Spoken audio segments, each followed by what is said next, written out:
À part ces caractéristiques miraculeuses que nous avons examinées jusqu'ici, le Coran comporte aussi un miracle mathématique. On en trouve un exemple dans le nombre des répétitions de mots dans le Coran.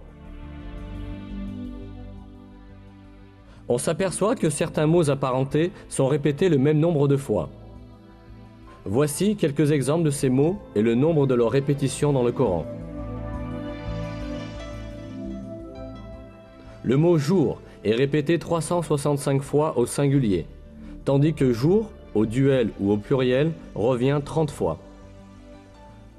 Le nombre de répétitions du mot lune est 12.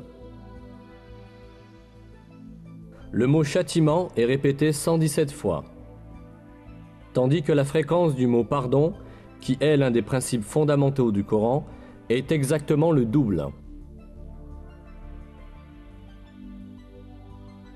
Les mots monde et au-delà sont aussi répétés le même nombre de fois, 115.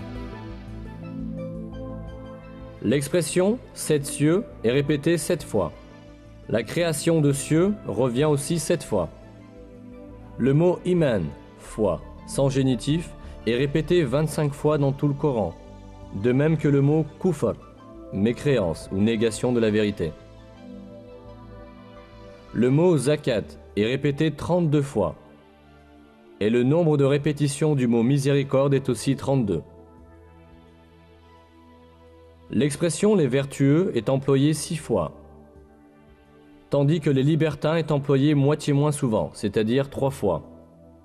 Être humain est employé 65 fois, et on obtient le même nombre en additionnant le nombre de fois où sont mentionnés les stades de la création de l'homme.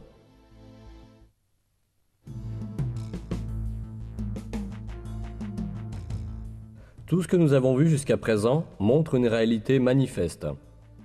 Le Coran est un livre si extraordinaire que tout ce qu'il rapporte s'est avéré vrai, et que des faits que nul n'aurait pu connaître à l'époque ont été annoncés dans ces versets.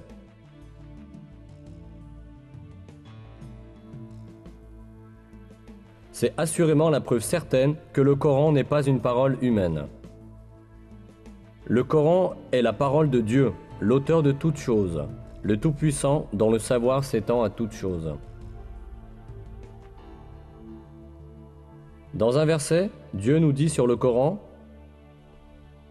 « S'ils provenaient d'un autre que Dieu, ils y trouveraient certes maintes contradictions. » Non seulement le Coran ne contient pas de contradictions, mais chaque information qu'il apporte révèle, chaque jour un peu plus, le miracle de ce livre divin. Il appartient à l'homme de s'attacher fermement à ce livre divin révélé par Dieu, et d'en faire son seul et unique guide. Dans l'un des versets, Dieu nous lance cet appel. « Ceci est un livre béni que nous avons fait descendre. Suivez-le donc, et soyez pieux, ainsi peut-être vous sera-t-il fait miséricorde. »